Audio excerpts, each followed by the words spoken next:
Police स्मृति दिवस के अवसर पर आज देहरादून स्थित पुलिस लाइन में कार्यक्रम का आयोजन किया गया, जिसमें मुख्य अतिथि के तौर पर मुख्यमंत्री पुष्कर सिंह धामी मौजूद रहे। इस दौरान अपने कर्तव्यों का निर्वहन करते हुए शहीद पुलिसकर्मियों को श्रद्धांजलि भी दी गई। साथ ही मुख्यमंत्री ने कुछ घोषणाएं भी करी, जिसमें पुलिस विभाग के अधिकारियों व कर्मचारी के पौष्टिक आहार भत्ते में 100 रुपए की वृद्धि करने, बेहतर आवास व्यवस्था को लेकर वित्तीय वर्ष में 100 करोड़ रुपए का प्रावधान करने, साथ ही पुलिस में कार्यरत निरीक्षकों, सहायक निरीक्षकों की वर्दी भत्ते में 3,500 रुपए की वृद्धि। इसके साथ ही 9,000 फीट से अधिक ऊंचाई पर कार्यरत पुलिस कर्मियों एसडीआरएफ के उच्च तुगंता भत्ते को 200 रुपए से बढ़ाकर 300 रुपए किए जाने की घोषणा भी करी। पुलिस के जवान बहुत ही विषम परिस्थितियों में काम करते हैं, इसलिए निश्चित रूप से उनके आवास की व्यवस्था अच्छी होनी चाहिए। इसलिए मैंने इस वर्ष के इस वित्तीय वर्ष में 100 करोड़ रुपए की धनराशि का प्रावधान किया है, जिससे कि उनके आवासों का निर्माण हो सके, अच्छे आवास उनको मिल सके। इसके साथ ही पौष्टिक आहार के लिए भी जो अभी तक मिलता था उसमें 100 रुपये की वृद्धि करने का भी, क्योंकि काफ़ी कठिन परिस्थितियों में काम होता है तो अच्छा पौष्टिक आहार भी उनको मिलना चाहिए। और साथ ही 3,500 रुपये की जो निरीक्षकों की और कार्यरत सहायक उप निरीक्षकों की वर्दी भत्ता भी जो है हमने बढ़ाने का प्रावधान आगे के समय के लिए किया है। मुख्यमंत्री पुष्कर सिंह धामी ने सोमवार को वर्चुअल माध्यम से लाल कुआं बांद्रा सुपरफास्ट ट्रेन को हरी झंडी दिखाकर रवाना किया। मुख्यमंत्री ने कहा कि बाबा केंची धाम के आशीर्वाद से आज लाल कुआं से बांद्रा के मध्य ट्रेन संचालन का स्वप्न पूरा हुआ है। इसके लिए उन्होंने प्रधानमंत्री और रेल मंत्री का आभार व्यक्त किया है। उन्होंने कहा कि इस ट्रेन के संचालन से रामपुर, मुरादाबाद, गाजियाबाद, हजरत निजामुद्दीन, मथुरा, सवाई माधोपुर, कोटा, वडोदरा, सूरत जैसे रेलवे स्टेशन से जुड़े लोगों को यात्रा करने का आसानी से विकल्प मिलेगा। जैसा आप जानते होंगे कि यहाँ से बम्बई के लिए 2 और ट्रेनें भी चल रही थी, बट ये एक अलग रूट लेके जा रही है। ये दिल्ली के साथ कनेक्टिविटी बढ़ा रही है और इसका जो समय है वो बहुत ही बढ़िया है। 25 घंटे में ये आपको बम्बई पहुँचा दे रही है और यहाँ से सुबह चल के ये दिल्ली आपको 1:30 बजे के लगभग पहुँचा दे रही है। तो इसका अर्थ ये हुआ कि जो सुबह की गाड़ियों में दिल्ली की कनेक्टिविटी भी इससे बढ़ रही है। और जैसा आपने देखा है बड़ौदा, कोटा, ये वाला रूट ये लेके जा रही है। तो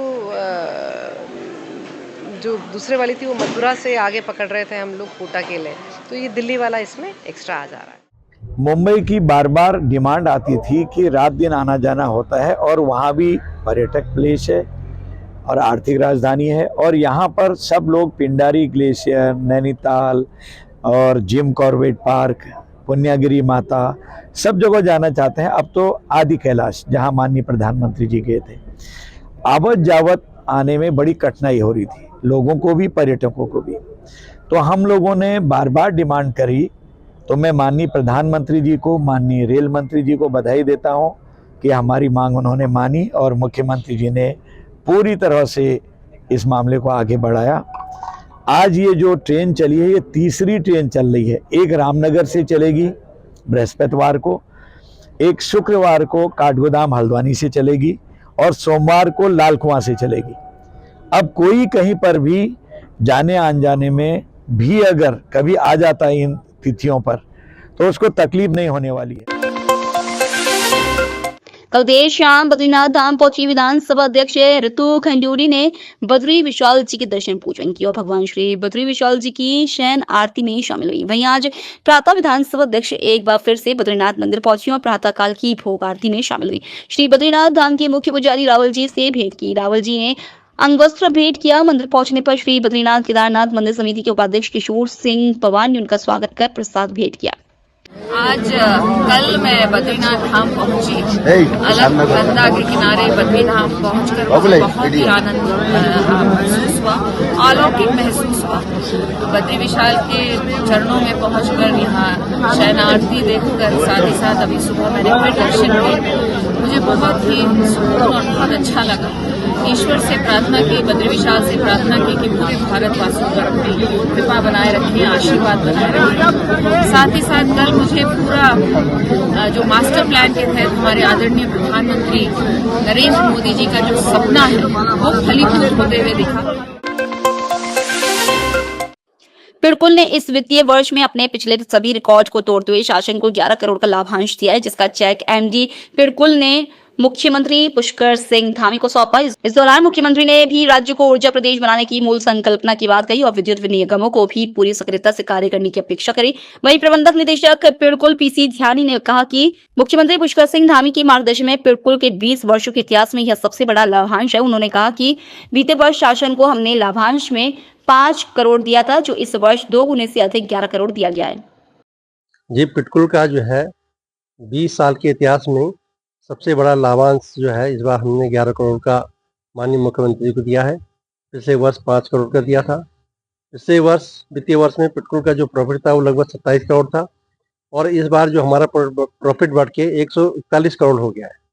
तो यह सब जो है इसका श्रेय माननीय मुख्यमंत्री जी का जो मूल मंत्र है कि सरलीकरण, समाधान, निस्तारण और संतुष्टि के तहत पिटकुल द्वारा एक टीम के रूप में कार्य किया जा रहा है, जिसके अंतर्गत हमारी विभिन्न परियोजनाओं का जो है हम समय पर पूर्ण कर रहे हैं। थूक जिहाद के मामले प्रदेश में मिलने के बाद पुलिस प्रशासन भी अब एक्शन मोड में आ गई है, जिसे लेकर उत्तराखंड के डीजीपी अभिनव कुमार ने सभी रेस्टोरेंट और ढाबों में सीसीटीवी कैमरे लगाने और सत्यापन कराने के निर्देश दिए। इस बात पर डीजीपी अभिनव कुमार ने कहा कि हमने पुलिस एक्ट और नई भारतीय न्याय संहिता के सुसंगत प्रावधानों के अंतर्गत 8 बिंदुओं पर दिशा निर्देश जारी किए, जिस पर लगातार मॉनिटरिंग की जाएगी। साथ ही उन्होंने कहा कि किसी होटल या रेस्टोरेंट में कोई कुक या वेटर खाने को दूषित करता हुआ पाया जाता है तो यह धार्मिक भावनाओं पर प्रश्न खड़ा करता है। अमूमन किसी अनजान व्यक्ति से या कोई अगर किसी होटल या रेस्टोरेंट में काम करने वाला कोई कुक है, कोई वेटर है, वो किसी खाने को मतलब जानबूझ के प्रदूषित कर रहा है, तो फिर यहाँ पे लोगों की भावनाओं का भी, धार्मिक भावनाओं का भी और अदरवाइज भी भावनाओं का प्रश्न खड़ा होता है। तो इसको देखते हुए हमने पुलिस एक्ट और हमारा जो नई जो भारतीय न्याय संहिता जो इस वर्ष 1 जुलाई से लागू हुई है, इसमें जो भी सुसंगत प्रावधान थे उनके तहत हमने 8 बिंदुओं पे दिशा निर्देश जारी किए हैं और इसकी अब हम लोग लगातार मॉनिटरिंग करेंगे। उत्तराखंड में फिर टल सकते हैं निकाय चुनाव। प्रवर समिति ने भी स्पीकर से 1 माह का समय और मांगा है। प्रदेश में होने वाले नगर निगम, नगर पालिका और नगर पंचायतों के चुनाव अब पीछे होते जा रहे हैं। प्रवर समिति ने रिपोर्ट तैयार कर विधानसभा अध्यक्ष ऋतु खंडूरी को रिपोर्ट सौंपनी थी, लेकिन समिति ने 1 माह का समय मांगकर रिपोर्ट 1 माह बाद भेजने का आग्रह विधानसभा अध्यक्ष से किया। विधानसभा अध्यक्ष ऋतु खंडूरी भूषण का कहना है कि अभी समिति की रिपोर्ट नहीं मिली है, जैसे ही रिपोर्ट उनके पास आती है वह रिपोर्ट का अवलोकन कर सरकार को सौंप देंगी। उसके बाद निकाय चुनाव कब होंगी इसके बारे में सरकार फैसला लेगी।